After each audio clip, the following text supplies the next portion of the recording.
సదైవ దేవ, హే దేవదేవ. సమస్త దేవీ దేవతలు కూడా దేవుడు అన్నమాట. ఈయన భగవంతుడు, దీన్ని భగవంతుడు అంటారనమాట. చాలా మంది మానవ సమాజంలో కన్ఫ్యూషన్ అనమాట. అందరూ దేవుళ్ళు అంటారనమాట. అందరూ దేవుళ్ళు ఎవరు? దేశానికి రాజు ఎలాగో ఒక్కడే, అలాగే ఈ అనంతకోటి సృష్టికి భగవంతుడు కృష్ణుడు ఒక్కడే. మిగతా వాళ్ళంతా మంత్రి మండల్. ఎలాగైతే ఇక్కడ పార్లమెంట్లో అనేక మంత్రులు ఉంటారు, ఆ మంత్రి మండలంలోనే ప్రధాన మంత్రి ఒక వ్యక్తి ఉంటాడు అన్నమాట. అంటే వీళ్ళందరికన్నా ప్రధానం అయిన వ్యక్తి ఆయనే ప్రధాన మంత్రి అంటారనమాట. అలాగే ఈ సృష్టిలో దేవతలకు కానీ మానవులకు కానీ ఎవరికైనా సురులు అసురులు అందరికీ కూడా దేవాది దేవుడి శ్రీకృష్ణ భగవానుడు ఒక్కడే. అందుకే భీష్మాచార్యులు చెప్తున్నారనమాట. శాస్త్రంలో చెప్పడం జరిగింది, ఇది నేను కాదు చెప్తుంది, శాస్త్రం చెప్తుంది. భీష్మాచార్యులు చెప్తున్నారు, స దేవదేవో, హే దేవదేవ. భగవాన్, ఆయన భగవాన్ అవుతారు. అందరూ భగవంతుడు కాదు, భగవాన్ షడైశ్వర్య పూర్ణుడు అనమాట. అందరినీ భగవాన్ చేయమాకండి. భగవంతుడికి భగవత్ ఐశ్వర్యం ఉంటుంది, భగవంతుడికి ఒక శక్తి ఉంటుంది, భగవంతుడికి ఒక విశేషమైన బలం ఉంటుంది. భగవంతుడు ఎన్ని రూపాలైనా ధరిస్తాడనమాట.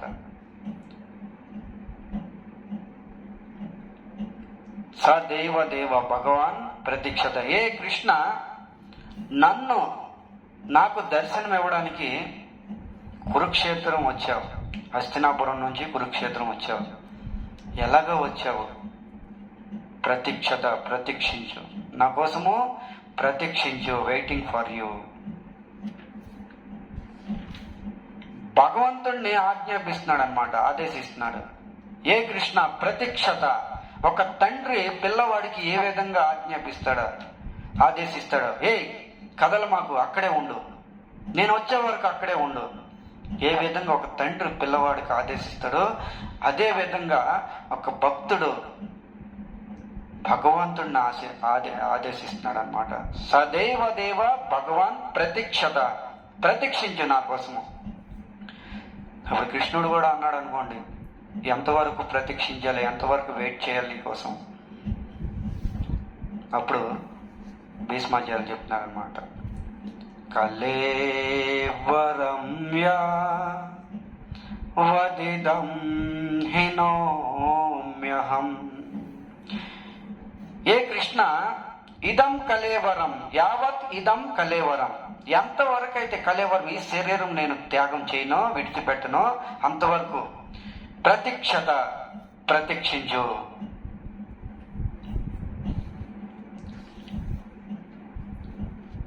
ఇది భగవంతుడి యొక్క భక్తుల యొక్క సమర్థత, శక్తి అన్నమాట. భక్తుడి యొక్క సమర్థత, భక్తుడి యొక్క తపోశక్తితో భగవంతుడిని కూడా ఆడించగలడు అనమాట. ఇది విశుద్ధ భక్తుల యొక్క వాళ్ళ ద్వారా అవుతుందన్నమాట, భక్తి యొక్క ప్రభావం అన్నమాట.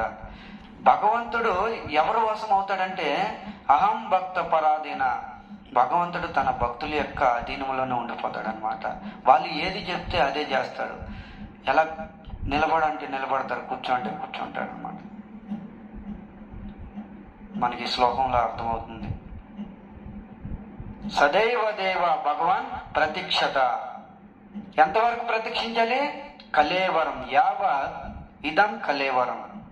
నేను ఎప్పటి వరకు అయితే నేను శరీరం వదలలో అప్పటి వరకు ప్రతీక్షత. ఎందుకు? ఎందుకంటే భీష్మాచార్యులు ఇక శరీరం వదలాలనుకుంటున్నారు. ఆయన మనసులో ఆలోచన వచ్చింది, ఇక నేను ఎంతకాలం జీవిస్తాను, యుద్ధం అయిపోయింది, పాండవులు విజయం పొందారు, ధర్మం సురక్షితంగా ఉంది, భగవంతుడి వచ్చిన కోరిక కూడా నెరవేరింది. ఆయన కోరిక ఏంటి? దుష్ట సంహరణ, సాధు రక్షణ. ఇక నేను శరీరం వదలాలి అని సంకల్పిస్తున్నాడు. ఈ భావన కృష్ణుడికి అర్థమైందనమాట. అందుకనే పాండవులను తీసుకొని వెళ్ళాడు అనమాట. మరి కృష్ణుడు అడిగాడు అనమాట, నేను ప్రతీక్షిస్తాను నువ్వు శరీరం వదిలే వరకు, నేను ఏ స్టైల్లో ఉండాలి, ఎలా ఉండాలి? అప్పుడు భీష్మాచార్యులు చెప్తున్నారనమాట, ఎక్కువ స్టైల్ గట్ట చేయి మాకు. ప్రసన్నహాసారుణలో చలస. ఏ కృష్ణ, నాకు తెలుసు నువ్వు నటరాజుడివి, నటశేఖరుడివి, ఎన్నో కళలు ఉన్నవి, ఎక్కువ కళలు ఉపయోగించుకో. ప్రసన్నహాస, ప్రసన్న హాస, ముదుమందహాసం, ముదుమందహాసంతో, స్వాభావికమైన స్వభావంతో ప్రతీక్షత, ఎదురు చూడు నా కోసము. ఆయన యొక్క నేత్రాలు అరుణ ప్రసన్న హాస అరుణలోచన. ఆయన యొక్క నేత్రాలు అరుణ, సూర్య ఉదయం, తెల్లవారుజామున సూర్య ఉదయిస్తుంది కదా, దొండ పండులా ఉంటుంది ఎర్రగా, ఆయన యొక్క నేత్రాలు అలా ఉన్నాయి. ముఖాంపుజో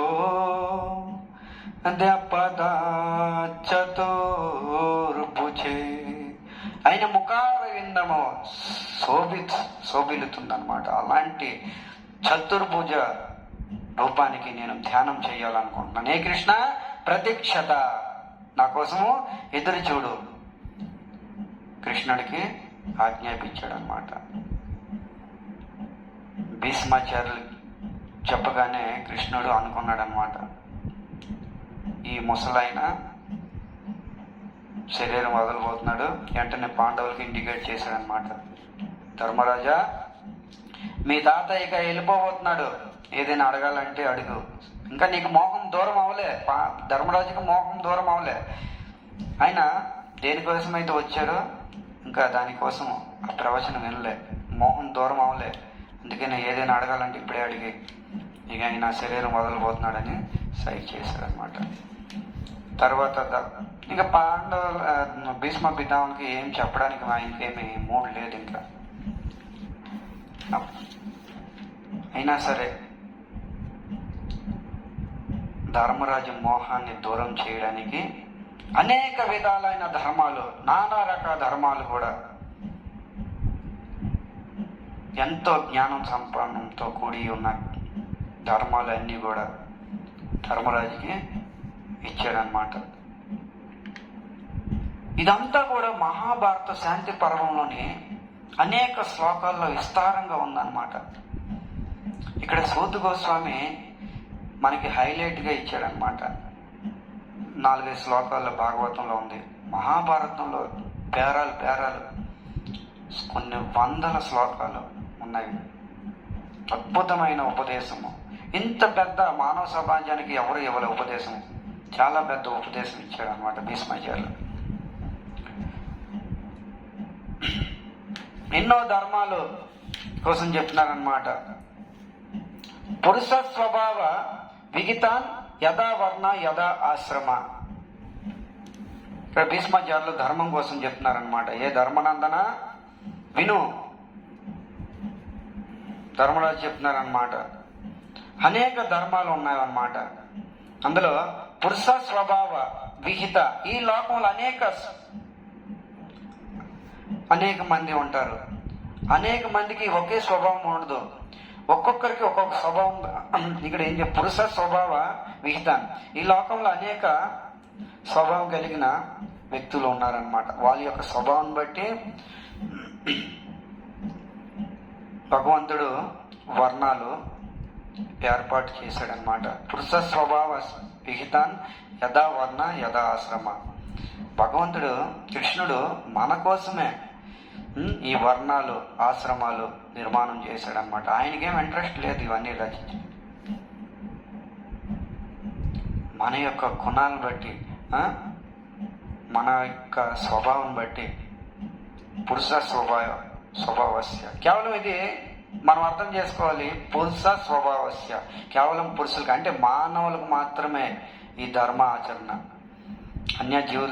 అన్య జీవజాతులకు కాదనమాట. మానవుడు ధర్మం ఆచరించాలన్నమాట. భక్తి తర్వాత ముందు ధర్మంగా నడువు, ధర్మం ఆచరించు. పూర్వకాలంలో పెద్దలు అనేవారు కదా, అరే కనీసం మనిషిగా బ్రతకడానికి ప్రయత్నం చెయ్యు అంటే వాడు మనిషి కాదా? దాని అర్థం అది కాదు. మనిషే కానీ మనిషి యొక్క గుణాలు లేవు, ధర్మ భ్రష్టులు అయిపోయారనమాట. అందుకనే కనీసం ధర్మం ఆచరించు, ధర్మాన్ని ఆచరించాలి. ధర్మము భగవంతుడు ప్రణీతం అన్నమాట. ధర్మాత్ సాక్షాత్ భగవత్ ప్రణీతం.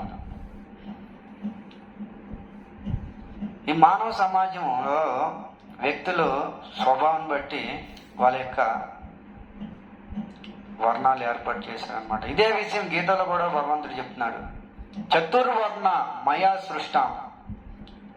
చతుర్వర్ణ 4 వర్ణాలు మయ నా ద్వారా సృష్టించబడింది. గుణ కర్మ విభాగస్య. వాళ్ళ యొక్క గుణాలను బట్టి ఒక్కొక్క కేటగిరీ వేరు చేయడం జరిగిందనమాట. చతుర్వర్ణ బ్రాహ్మణ క్షత్రియ వైశ్య శూద్ర. జన్మతో కర్మలు నిర్ణయించరు ఎవరును. జన్మతోనే కర్మ నిర్ణయింపబడదు. కృష్ణుడు కూడా అదే చెప్తున్నాడు. చతుర్వర్ణ మయా సృష్ట. జన్మ కర్మ చెప్పలే, గుణ కర్మ. వాళ్ళ యొక్క గుణాలు బట్టి మీలో బ్రాహ్మణుల గుణం ఉందనుకో, మీకు బ్రాహ్మణ గుణం స్వీకరించేటట్టుగా మీరు బ్రాహ్మణ యొక్క కర్తవ్యం చేయాలి. క్షత్రియ గుణం ఉంది, క్షత్రియ. వైశ్యాటి వైశ్య. గుణకర్మ గుణాలను బట్టి మనం ఈ ఆశ్రమ వర్ణాన్ని ఎంచుకొని మనం దాన్ని ఫాలో అవ్వాలన్నమాట, ఫస్ట్ నుంచి లాస్ట్ వరకు. ఇది పురుష స్వభావస్య విహితాన్ యథా వర్ణ యథా ఆశ్రమ. తర్వాత ఆశ్రమ, బ్రహ్మచార్య, గృహస్థ, వానప్రస్థ, సన్యాస. బ్రహ్మచారిగా ఒకటవ సంవత్సరం నుంచి, మొదటి సంవత్సరం నుంచి 25 వరకు బ్రహ్మచార్య. తర్వాత వివాహం చేసుకోవాలంటే వివాహం చేసుకోవచ్చు, లేదంటే బ్రహ్మచారిగా ఉండొచ్చు. అది వాళ్ళ యొక్క జీవితం మీద ఆధారపడుతుంది. ఇది అందరూ కూడా పాటించవలసిందే. వర్ణాశ్రమ ధర్మ అందరూ పాటించాలన్నమాట.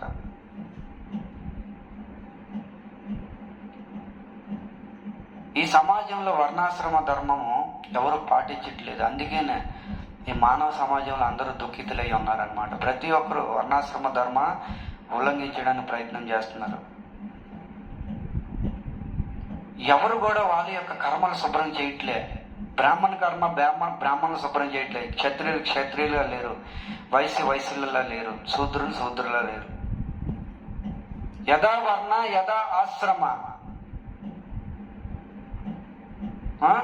పురుష స్వభావ విహితాన్. మన కోసము, మానవుల కోసమే నిర్మాణం చేయడం జరిగింది ఇవన్నీను. దాన్ని తిరస్కరిస్తే ఎలా? తిరస్కరించబడుతున్నారు కాబట్టే దుఃఖానికి కారణం అవుతున్నారు. దుఃఖం ఎక్కడి నుంచో రాదు, దుఃఖం మన నుంచే వస్తుందన్నమాట.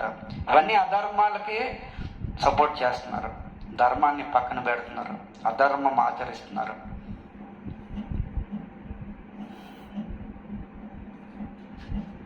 ప్రతి ఒక్కరు కూడా కర్తవ్యం అన్నమాట, వర్ణాశ్రమ ధర్మం ఆచరించాలి. ఈ విధంగా చెప్తున్నారనమాట. భగవంతుని ప్రాప్తి చెందడం, దీనికి 2 మార్గాలు కూడా చెప్పారనమాట. ఇది ఆచరిస్తూ, వర్ణాశ్రమ ధర్మం ఆచరిస్తూ భగవంతుని ప్రాప్తి చెందడానికి 2 మార్గాలు ఉన్నవి. ఈ భౌతిక జగత్తులో అందరూ వచ్చి చిక్కుపోయారు. మరి ఇక్కడ నుంచి రిలీజ్ అయ్యేది ఎలా?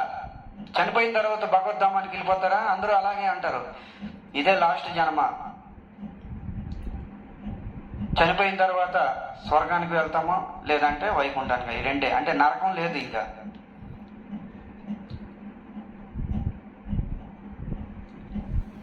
నరకం అనేది లేదు. నరకం అనేది ఇక్కడే అనిపించేస్తున్నారు అందరూ, ఇంకా నరకం లేదనేసి. అంటే ఎవరి కాళ్ళు నిర్ణయం తీసుకుంటే అయిపోతుందా? శాస్త్రం ఏమి చెప్తుంది వినడానికి ప్రయత్నం చేయాలి. నరకం అనేది ఒకటి ఉంది, స్వర్గం ఒకటి ఉంది.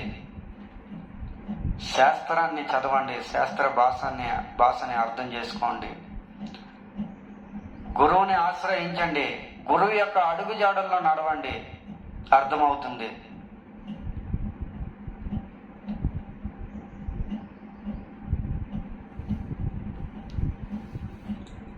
ప్రతి ఒక్కరు కూడా ఆచరించాలన్నమాట. భగవంతుని ప్రాప్తించాలంటే 2 మార్గాలు ఉన్నామన్నమాట. వైరాగ్య రాగో ఉపాధ్యాఖ్య ఉభయ లక్షణ. ఈ విధంగా వర్ణాశ్ర ధర్మం పాటిస్తూ ఉభయ లక్షణ వైరాగ్యం పొంది, ఉభయ లక్షణ అంటే రెండు లక్షణాలు రెండు ఉన్నామన్నమాట చెప్తున్నారన్నమాట. మానవులు కర్తవ్యం భగవంతుడు ప్రాప్తి చెందాలని 2 మార్గాలు ఉన్నాయని చెప్తున్నారనమాట. ఆ 2 మార్గాలు శాస్త్ర భాషలో చెప్తున్నారనమాట. నివృత్తి, ప్రవృత్తి మార్గం. నివృత్తి మార్గము, ప్రవృత్తి మార్గం. నివృత్తి మార్గము అంటే బ్రహ్మచర్య వ్రతాన్ని ఆచరించడం అన్న. ఈ సృష్టిలో సనత్ కుమారుల్ని సృష్టించి బ్రహ్మచార్య వ్రతాన్ని ఎలా చెయ్యాలో వాళ్ళ ద్వారా చెప్పడం జరిగింది. సనత్ కుమారులు మొట్టమొదటి బ్రహ్మ యొక్క సంతానం అన్నమాట. సనత్ కుమారుల ద్వారా బ్రహ్మచార్యం ఎలా ఆచరించాలో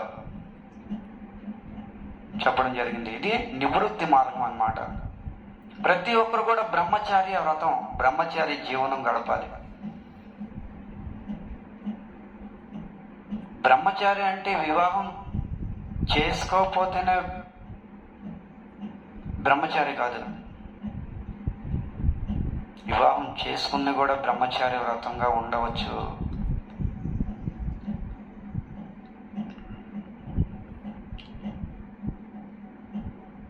భోజనం తినేవాడిని రోజుకి ఒకసారి భోజనం చేయండి, వాడికి ఏమంటారంటే శాస్త్రవాసులు గుర్తురావట్లేదు. సరే, బ్రహ్మచారి వ్రతం స్వీకరించాలన్నమాట ప్రతి ఒక్కరు. సనత్ కుమారుల ద్వారా ఈ బ్రహ్మచార్య వ్రతాన్ని ఆచరణలో పెట్టడం జరిగిందనమాట. నివృత్తి మార్గం. ఎవరైతే బ్రహ్మచారిగా ఉండలేరో, ఇంద్రియ నిగ్రహం ఉండదో, వాళ్ళు ప్రవృత్తి మార్గాన్ని ఎంచుకుంటారు. తర్వాత అంటే వివాహం చేసుకొని, వివాహం కూడా ఎలా చట్ట ప్రకారం కాదు, వెళ్ళి ఏదో చట్టంలోని పోలీస్ స్టేషన్లో సమాజంలో పూలదండలు వేసేసాము వివాహం అయిపోయింది కాదు. వివాహం అనేది శాస్త్రంలో అలా చెప్పలేదు. భగవంతుడు అచ్యుతుడు సాక్షిగా, యజ్ఞం సాక్షిగా, బ్రాహ్మణ ఋషులు, బ్రాహ్మణుడు కానీ వైష్ణవుడు కానీ ఏదైనా ఋషులు వాళ్ళు సాక్షిగా, సూర్య చంద్రుల సాక్షిగా, అష్ట దిక్పాలకులకు సాక్షిగా, అష్ట వసువులు సాక్షిగా,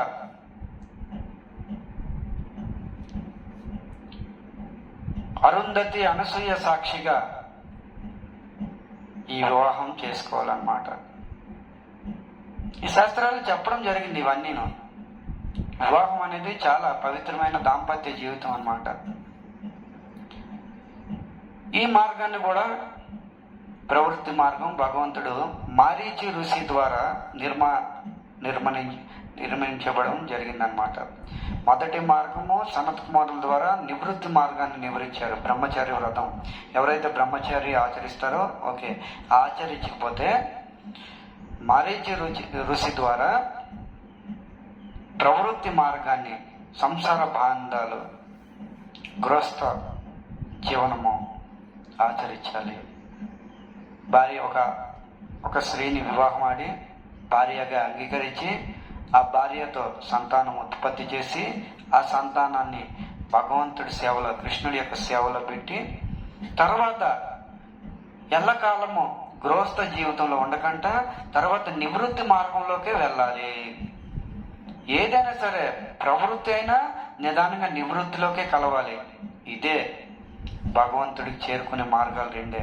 అంతేగాని భగవంతుడు ఆదేశించాడు వేదాల్లో ఉంది వివాహం అనేసి ఇక నేను ఎల్లకాలము భోగిస్తాను భోగవాంఛనలో ఉంటానంటే కుదరదు.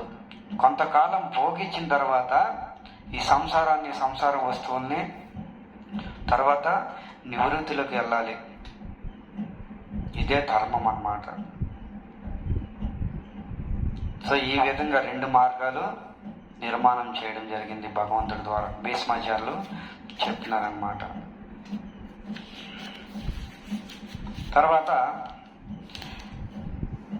దాన ధర్మ రాజధర్మ మోక్ష ధర్మ విభాగస్య శ్రీధర్మ భాగవత ధర్మ సమన్వయత యోగత.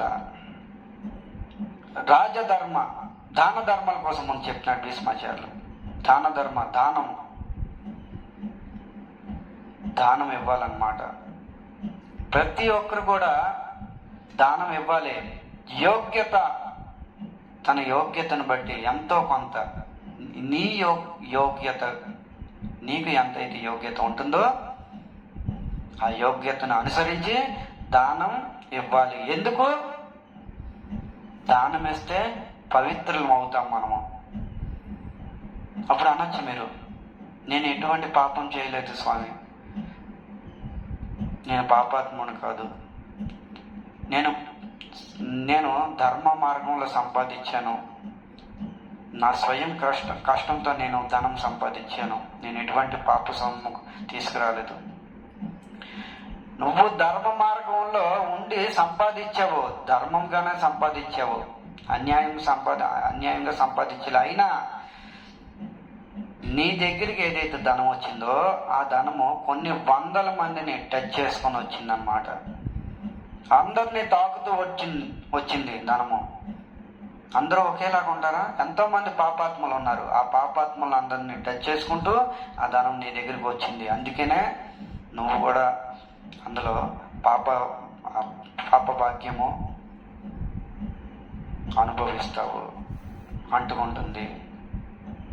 అందుకనే దానం చెయ్యాలి ఎవరైనా సరే. గీతలో కూడా భగవంతుడు కృష్ణుడు ఇదే చెప్తున్నాడు, యజ్ఞ దాన తపస్య న త్యాజ్యన. ఎందుకు? పావనీన మనుష్యానం. యజ్ఞము దానము తపస్సు 3 కూడా అందరూ ఆచరించాల్సిందే. ప్రతి ఒక్కరు కూడా ఎంత పెద్ద సాధువు సన్యాసి అయినా సరే ఆచరించాలి. యజ్ఞము దానము తపస్సు నా త్యాజ్యాన. ఏ అర్జున జీవితంలో ఈ 3 వదల మాకు ఎప్పుడును. ఎందుకు? అర్జునుడు అడిగాడు ఎందుకు? ఎందుకంటే పావనీన మనుష్యన, మహాత్ములు సైతము ఉద్ధరించబడతారు, పునీతులవుతారు, శుద్ధులవుతారు. మరి అయితే మీకు సందేహం రావచ్చు, గృహస్థుల దగ్గర దానం ఉంది, మరి సాధు సన్యాసుల దగ్గర ఏం దానం ఉంది? వాళ్ళ యొక్క ధనము భాగవతమే, కృష్ణ ధనమే ప్రచారం చేయడమే, ఇదే దానము. శ్రీమద్ భాగవతం భగవద్గీత ప్రచారం చేయడమే పెద్ద దానము. గృహస్థుడికి ధనము, లక్ష్మి, సంపద, అది దానం వేయాలి. యోగ్యతను అనుసరించి మందిరాలకు వెళ్తారు, ఇస్కాన్ మందిరాలకి యోగ్యత అనుసరించి దానం ఇవ్వాలి ప్రతి ఒక్కరు కూడా.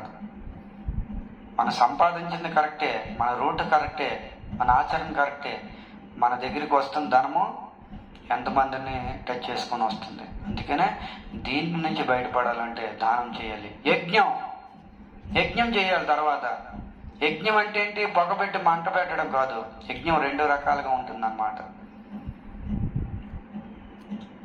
ఒక యజ్ఞము హవిసు, ఓం స్వాహ అని చేస్తూ ఉంటారు, ఈ రోజుల్లో జరుగుతుంది. ఆ యజ్ఞం కాదు. నిజమైన యజ్ఞం హరినామ సంకీర్తన. యజ్ఞే సంకీర్తన ప్రాయే భగవంతుడు చెప్తున్నాడు అనమాట. ఈ కలియుగంలో కృష్ణ నామం జపం చేయడమే ఒక మహాయజ్ఞము. హరే కృష్ణ కృష్ణ కృష్ణ హరే హరే, హరే రామ రామ రామ హరే హరే. ఇదే మహాయజ్ఞం అన్నమాట. హరినామం మించిన యజ్ఞం లేదు కలియుగంలో. యజ్ఞ సంకీర్తన బ్రాయ యజంతి సుమేధస. సుమేధస సుమేధస అంటే బుద్ధివంతులే దీన్ని స్వీకరిస్తారు, అల్ప బుద్ధులు తిరస్కరిస్తారు. ఈ ఎవరో ఇదే చెబుతున్నారు ఏంటో అనేసి. సుమేధస బుద్ధివంతులే దీన్ని స్వీకరిస్తారు. అందుకనే మీ యొక్క బుద్ధిని పదును పెట్టి దయచేసి శాస్త్రం యొక్క భాషని, శాస్త్రంని అంగీకరించండి. శాస్త్రం తల్లి లాంటిది మనకి. శాస్త్రం మనకి తల్లి. మన తండ్రి యొక్క జాడ తెలియడానికి అందరినీ అడిగితే లాభం లేదు. వీధిలో పోయే వాళ్ళందరినీ అడిగితే అమ్మ నా తండ్రి ఎవరు, నాయన నా తండ్రి ఎవరు, బాబు నా తండ్రి ఎవరు, వాళ్ళు ఏమైనా సమాధానం చెప్పగలరా? తెలీదు వాళ్ళకి. నీ తండ్రి యొక్క జాడ నీ తల్లే చెప్పిద్ది. అలాగే ఆ పరమ పురుషుడు, ఆది పురుషుడైన మన తండ్రి, ఆ తండ్రి యొక్క అడ్రస్, ఆ తండ్రి యొక్క నివాసము ఎక్కడ ఉంటాడో మన తల్లి చెప్పిద్ది. ఎవరు? శాస్త్రము మన తల్లి. అందుకనే శాస్త్రాన్ని వినండి. శాస్త్రం ఏం చెప్పిందో వినండి, విని ఆచరించండి. ఆచరించడం అంటే తండ్రి కోసం వెతకడము, భక్తి చేయడము.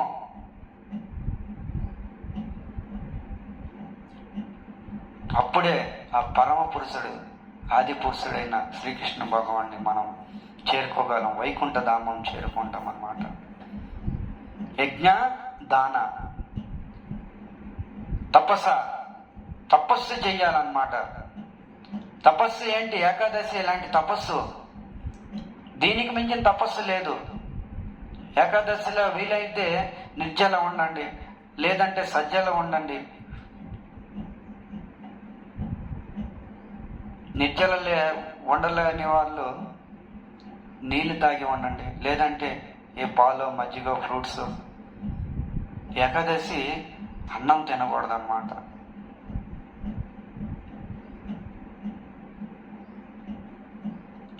తపస్సు లంకనం పరమ ఔషధం శాస్త్రం చెప్తుంది. ఇది సైన్స్ కూడా దీనికి నోబెల్ అవార్డు కూడా ఇవ్వడం జరిగిందనమాట. శరీరము ఒక యంత్రము. భగవద్గీతలో కూడా చెప్తున్నాడు కృష్ణుడు, శరీరము ఒక యంత్రం లాంటిదన్నమాట.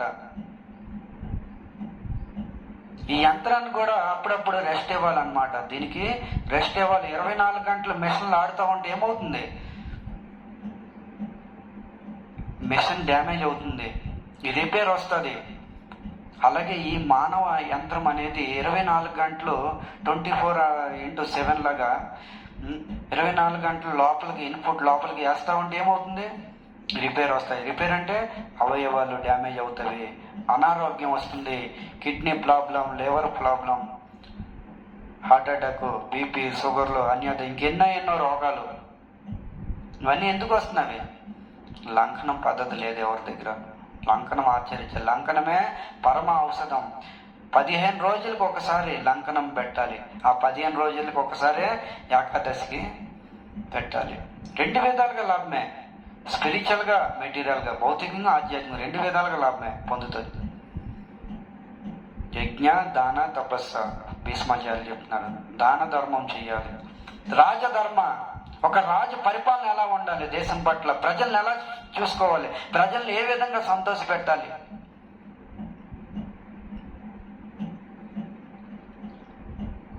ఈ కలియుగంలో ఇప్పుడులో రాజులందరికీ ఈ ఉపన్యాసం బాగుంటుంది అన్నమాట.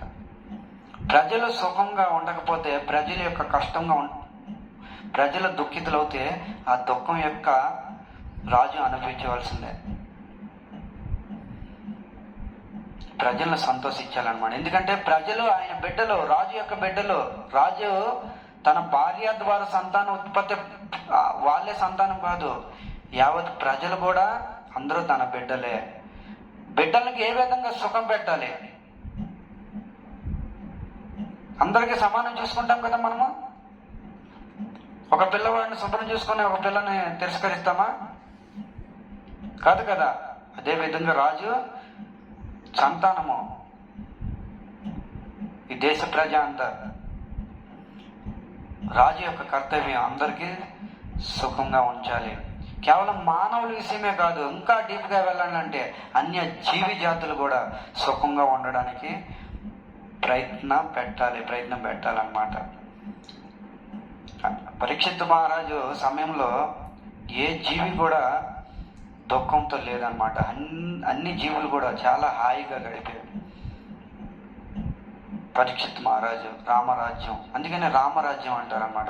రామరాజ్యం కూడా శ్రీరామచంద్రుడు కూడా ఆయన యొక్క పరిపాలన కూడా చాలా అద్భుతంగా ఉండేది. పరీక్షిత్ మహారాజు పాండవుల యొక్క మనవడు. రాజధర్మం అన్నమాట. మోక్ష ధర్మ,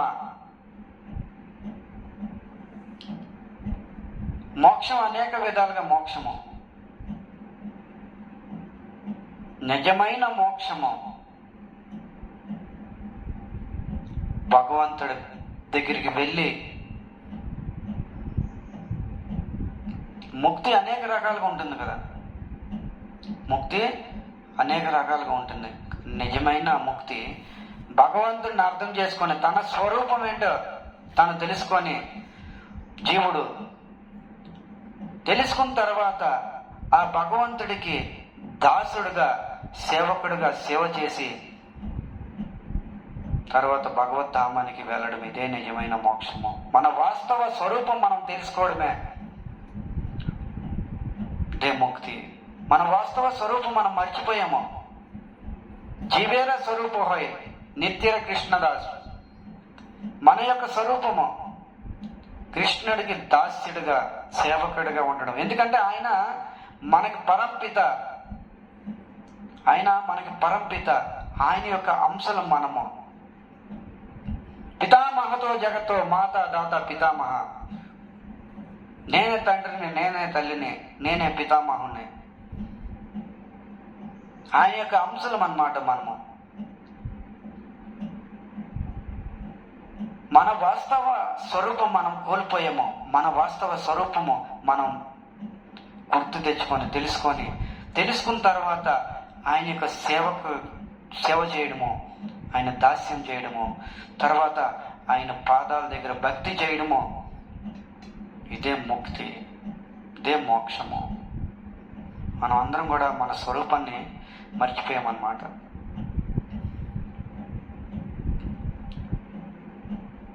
ఇవన్నీ చాలా పెద్ద విస్తారంగా చెప్పొచ్చు అన్నమాట. భీష్మాచార్యులు ఏం చెప్తున్నారు? దాన ధర్మ, రాజధర్మ, మోక్ష ధర్మ విభాగస్ అంటే వేరువేరుగా చెప్పాడు అనమాట. మోక్ష ధర్మం కోసం చెప్పాడు, మోక్ష ధర్మం కోసం మాటలు. దాన ధర్మం కోసమే చెప్పాడు అనమాట. అంతా కలిపి కిచిడి చేయలే ఇక్కడ. విభాగస్య అంటే వేరుగా చెప్పాడు. ఒక్కొక్క దానికి ఎన్నో కొన్ని చాలా శ్లోకాల్లో విస్తారంగా ఉందన్నమాట ఒక్కొక్క విషయానికి. తర్వాత స్త్రీధర్మ, స్త్రీలకి సమాజంలో మంచి మెసేజ్ ఇచ్చారనమాట. స్త్రీలు ఎలా ఉండాలి, స్త్రీ ధర్మం కూడా ఉంటుందన్నమాట. స్త్రీ తన ధర్మం నుండి పతనం అవ్వకూడదు. స్త్రీ ఎప్పుడు ఒంటరిగా ఉండకూడదు. పురుషుడి యొక్క అధీనంలోనే ఉండాలి, రక్షణలో ఉండాలి, పురుషుడి యొక్క రక్షణలో ఉండాలి. ఇప్పుడు కూడా పుట్టిన కానించి చనిపోయే వరకు పురుషుడి యొక్క రక్షణలో ఉండాలి. శాస్త్రం చెప్తుంది. ఈ రోజు ఆ రక్షణ లేదు. అందుకనే సమాజంలో దారుణాలు జరుగుతున్నవి. ఎందుకు జరుగుతున్నది? దానికి కారణం ఇదే, రక్షణ లేదు, స్వతంత్రం. స్త్రీ స్వతంత్రం కోరుకుంటుంది.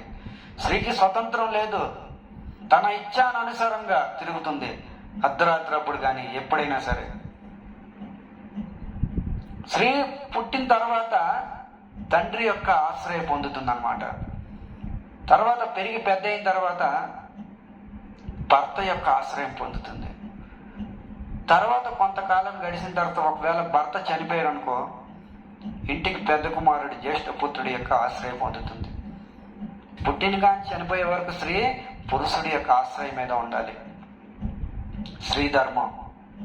ఈ రోజుల్లో ఎన్ని మహిళా సమాజాలు అనేసి అవన్నీ ఇవన్నీ లేవు. అప్పుడు సనాతన ధర్మం కాదు ఇది. మహిళల ముందంట లేడీస్ ఫస్ట్. ఎక్కడ ఉంది లేడీస్ ఫస్ట్ అని శాస్త్రంలోని? జ్ఞానం దిగజారిపోతుంది, వ్యక్తులు దిగజారిపోతున్నారు. రోజుకు రోజుకి జ్ఞానం క్షీణించిపోతుంది మానవ సమాజంలో. ఎందుకు?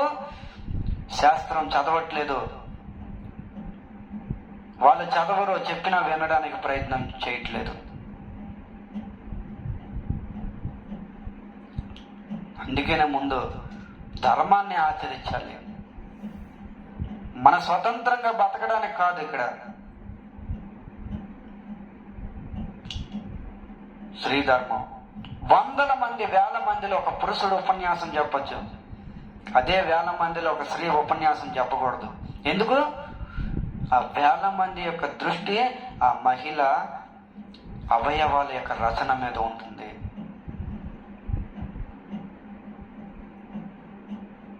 భీష్మాచార్యులు ఎంత పెద్ద సిద్ధాంతం చెప్తున్నారో చూడండి. శ్రీధర్మ. స్త్రీ ఎప్పుడు భర్త యొక్క అడుగు జాడల్లోనే నడవాలి. భర్త ముందైతే స్త్రీ వెనకతలు. ఇప్పుడు స్త్రీ ముందు వెళ్తూ ఉంటుంది, భర్త వెనకతల. కానీ స్త్రీ ధర్మం, స్త్రీ యొక్క మర్యాద ఇప్పుడు కోల్పోకూడదు అన్నమాట.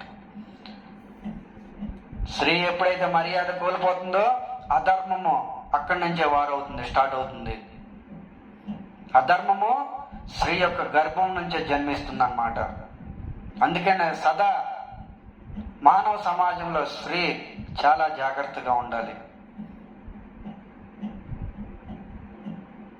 అధర్మం అనేది స్త్రీ యొక్క గర్భం నుంచే జన్మిస్తుంది. స్త్రీ ఒకవేళ అధర్మం చేస్తే ఆ గర్భం నుండే అధర్మ దేవత వస్తుంది. అధర్మము వచ్చిన తర్వాత ఇంటిలో కలహ మొదలవుతుంది, కలి ప్రవేశిస్తాడు. జాగ్రత్త సుమ శాస్త్రం హెచ్చరిస్తుంది అన్నమాట. శ్రీ ధర్మ. భాగవత ధర్మ. భాగవత ధర్మ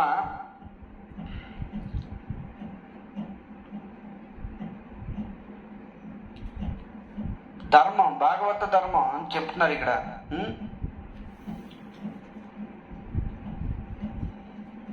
భక్తుల ధర్మంలో రెండింటిని సమర్థించి మరియు విస్తరణ వివరించడం జరిగింది. భాగవత ధర్మ భగవంతుడి కోసం తెలుసుకోవాలి,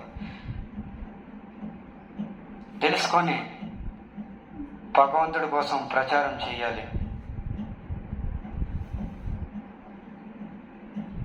ఇదే భాగవత ధర్మ అని చెప్పడం జరిగిందనమాట.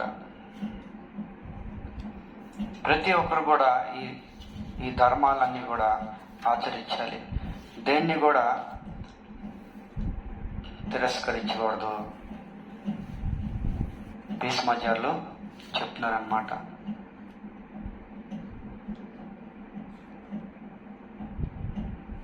ఇలా చెప్తూ ధర్మ ప్రదస్తస్య సకాలం ప్రత్యో ఉపస్థిత. ఈ విధంగా నానా రకాల ధర్మాలు, ఎన్నో రకాల ధర్మాలు చెప్తూ ధర్మ ప్రపస్తస్య, ఈ విధంగా అనేక విధాలుగా ధర్మం కోసం చెప్తూ ఏ కాలం కోసమైతే ఎదురు చూశారు భీష్మాచార్యులు, ఆ కాలం కోసమే పెద్ద పెద్ద మునులు, యోగులు కూడా ఎదురు చూస్తున్నారు. ఆ సమయము వచ్చింది. అదే సమయము. ఆ సమయం ఏంటి? ఉత్తరాయణం. ఏ యోగి ఇచ్చండమృతో ర్యాంచిత ఉత్తరాయణ.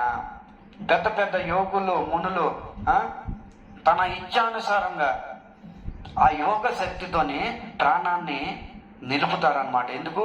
ఉత్తరాయణ సమయంలో ప్రాణం త్యాగం చేయాలి. ఈ ఉత్తరాయణ సమయం ప్రాణం త్యాగం చేస్తే వైకుంఠ ప్రాప్తి చెందుతారని శాస్త్రం చెబుతుంది. తన యోగ బలంతో పెద్ద పెద్ద మునులు, యోగులు అందరూ కూడా ప్రాణాన్ని నిలిపి ఉత్తరాయణ సమయంలో ప్రాణం త్యాగం చేస్తారనమాట. ఆ సమయము ఇప్పుడు దగ్గరికి వచ్చింది. భీష్మాచార్యులు ఇలాగే స్వయం ఇచ్చా మృత్యు వరం అనమాట. ఎప్పుడు కావాలంటే అప్పుడే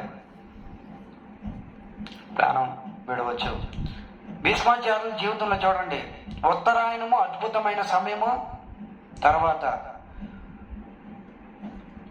సాక్షాత్తు భగవంతుడు నిలబడి ఉన్నాడు. ఇంతకన్నా అదృష్టం ఏంటి?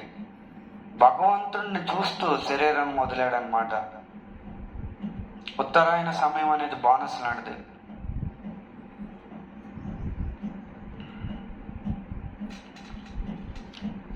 తతో పసం తృత్యగిర. తర్వాత భీష్మాచార్యులు చెప్తున్నారనమాట. తతో అంశము వృత గిర. గిర తన వాణిని ఉపసంహరించి మౌనం వహించాడనమాట. ఆ తర్వాత సూత గోస్వామి చెప్తున్నారు, గిర సహస్రాన్ని. భీష్మాచార్యులకి సహస్రాన్ని అని సంబోధన ఇస్తున్నారు అనమాట. సహస్రాన్ని అంటే 1000 మంది యోధులు, అంటే అతిరథి మహారథులు ఉంటారు కదా, అలాంటి అతిరథి మహారథులు 1000 మంది చేసే పని ఈ ఒక్క భీష్ముడే చేయగలడు. అంత సమర్థత కలిగిన వాడు, అంత శక్తి సమర్థత కలిగిన వాడు అనేసి అందుకని సహస్రాన్ని అని ఇక్కడ సంబోధిస్తున్నారు అనమాట. అలాంటి విముక్త సంఘ మన ఆది పురుష సమస్త విముక్త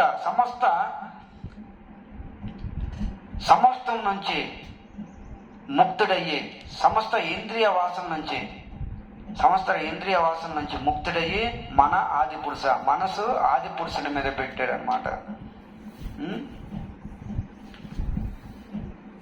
విముక్త సంఘ మన ఆది పురుష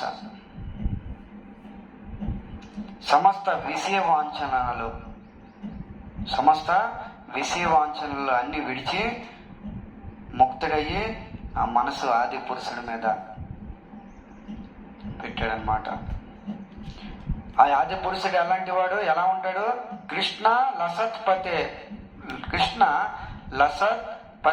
పటే చతుర్భుజం ధరించి ఉన్నాడు అనమాట. కృష్ణ లత పతతే అంటే పీతాంబరం వస్త్రాలు ధరించుకొని ఆయన యొక్క పీతాంబరం వస్త్రాలు ఎలా రెపరెపలాడుతుందో అనమాట. ఎలాగైతే గాలికి జెండా ఎలాగైతే రెపరెపలాడుతుందో ఆ పీతాంబరధారి అయిన ఆయన వస్త్రాలు రెపరెపలాడుతున్నవి. ఆయన ఎలా ఉన్నాడు? చతుర్భుజం ధరించి ఉన్నాడు. పురం స్థితే మతి తద్భృక్. ఈ విధంగా పురం స్థితే, ఈ విధంగా ఆది పురుషుడైన శ్రీకృష్ణ భగవానుడికి నేత్రాలు విశుద్ధయ చెప్తున్నారనమాట.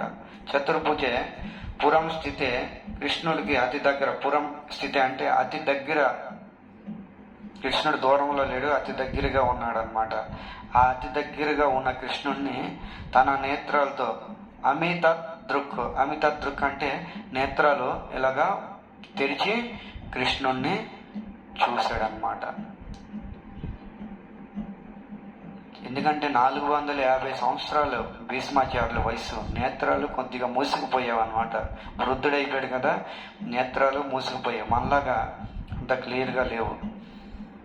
ఈ విధంగా శ్లోకం ఉచ్చరిస్తూ ఆ ఆది పురుషుడు నికటంగా ఉన్నాడు. ఆ నికటంగా దగ్గరగా ఉన్న కృష్ణుని నేత్రాలు ఒక్కసారిగా విప్పి ఆ ఆది పురుషుడిని గాంచాడనమాట. గాంచి ఈ విధంగా చెప్తున్నాడు, విశుద్ధయ ధారణ హతాశుభ సదీక్ష యోనసు గతాయు యుద్ధశ్రమ. ఈ విధంగా హతాశుభ యుద్ధ భూమిలో ఎంతో అలిసిపోయాడు అనమాట. భీష్మాచార్యులు యుద్ధంలో ఎంతో అలిసిపోయాడు. సుదీక్ష అయిన సుగత యుద్ధ శ్రమ, యుద్ధంలో ఎంతో అలిసిపోయాడు అన్నమాట. యుద్ధం చేసి ఎందుకంటే భీష్మాచార్యుల శరీరంలో కొన్ని 100,000 బాణాలు గుచ్చుకొని ఉన్నాం అనమాట. ఎంత బాధ చూడండి, ఒక్క సూది గుచ్చుకుంటేనే మనం విలవిల్లాడిపోతామే. మహానుభావుడి యొక్క శరీరం జల్లిడైపోయింది అనమాట. ఎంత బాధపడ్డాడో మనం ఊహించుకోవచ్చు. ఈ విధంగా ఆ యుద్ధంలో శ్రమ అంతా ఎంతైతే బాధపడ్డాడో, నివృత్త సర్వేంద్రియ వృత్తి నిభ్రమ,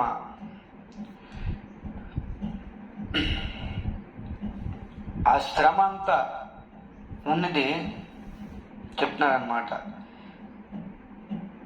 శుద్ధమైన, ఎప్పుడైతే భగవంతుడు తన దృష్టిని భీష్మాచార్యుల వైపు చూశాడు. భీష్మాచార్యులు చూశాడు కృష్ణుడి వైపు, కృష్ణుడు కూడా భీష్మాచార్యుల వైపు చూశాడనమాట. ఎప్పుడైతే కృష్ణుడు చూశాడో ఆ చూపుతోనే, ఆ కంటి యొక్క శక్తితోనే ఆ భీష్మాచార్యుల యొక్క యుద్ధ శ్రమ అంతా లాగేశాడనమాట. యుద్ధంలో ఏదైతే శ్రమ పడ్డాడో ఆ బాణాల బుజ్జితో, ఆ బాణాలతో ఎంతైతే పెయిన్ బాధతో అనిపిస్తున్నాడో ఆ బాధ అంతా కూడా అరిచేశాడు. ఈ విధంగా అలాంటి విస్పృజాన్ జనార్దన, ఆ జనార్దను నేను ఈరోజు స్తుతి చేస్తున్నాను. నా బుద్ధి మనసు అంతా కూడా ఆ జనార్దను పెట్టి నేను స్తుతి చేస్తున్నాను అనేసి భీష్మాచార్యులు మౌనం వహించి స్తుతి చేయడం ప్రారంభించాడు అనమాట. ఈ భీష్మ స్తుతి చాలా అద్భుతంగా ఉంటుంది. చాలా దివ్యమైన స్తుతి కూడా. ఈ స్తుతిలో అనేక వ్యాఖ్యానాలు, మర్మ సిద్ధాంతాలు అనేక మంది ఆచార్యులు తన టీకాల ద్వారా కామెంటరీ ఎంతో రాశారు. శ్రీపాద వల్లభాచార్యులు, శ్రీపాద విశ్వనాథ చక్రవర్తి ప్రభుపాదుల వారు దీని మీద ఎంతో కామెంటరీ రాశారనమాట. సో ఈ విధంగా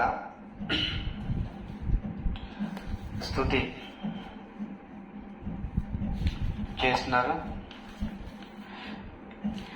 ఇతి మతిరుపకల్పితానుదృష్టం భగవతి సాత్విత పుంగవే విభూర్ణే స్వసుపముపగతే క్వచిద్వ్యహృతం ప్రకృతిమపన్పిలయాద్భవ ప్రవాహ త్రిభువన కమనం తమాలవరణం రవికర గౌరధరాంబరం దదానే వపురలకకుల తునాత్వతాబ్దం విజయ సకేరతిరాస్తు మే నమస్త్యం. ఈ విధంగా భీష్మస్తుతి ఉంది. రేపు మళ్ళా తర్వాత మనం భీష్మస్తుతి మనం అందరం కూడా చర్చించుకోవడానికి ప్రయత్నం చేద్దాం. అంతవరకు విరామం. హరే కృష్ణ.